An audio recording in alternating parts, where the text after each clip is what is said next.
আমার যেদিন মৃত্যু হবে সেদিনও দেখা যাবে সংসারের অনেক কাজ বাকি রয়ে গেছে বাকি।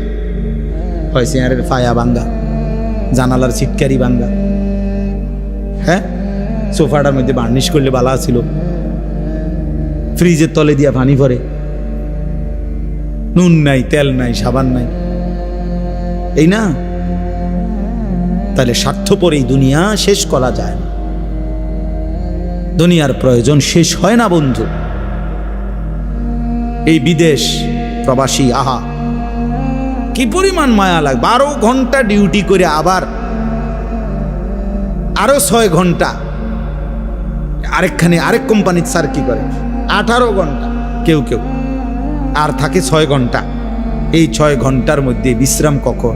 নিজের জামাগুলা নিজে ধোয়, নিজের রান্নাটা নিজে করে। প্রবাসীগুলো বিদেশে থাকে, যে আমি তো সৌদি আরবে অনেক দূর দূর ছেলেদের কাছে গেছি, ওরা দম করে খুব মহব্বত করে।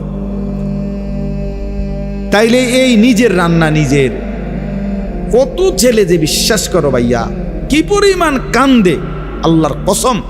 এটা যদি আমি দেখাইতে পারতাম। এখান থেকে এটা বিদেশ অনেক কষ্ট, এই কথাটা কইলো তুমি বুঝদা না ভাইয়া, অনেক কষ্ট। এটা কইলো তুমি বুঝদা না, এটা কইতে তো 1 মিনিট লাগছে, আর অনেক কষ্ট। তো বাস্তবতা হলো তার চাইতে অনেক বেশি কষ্ট।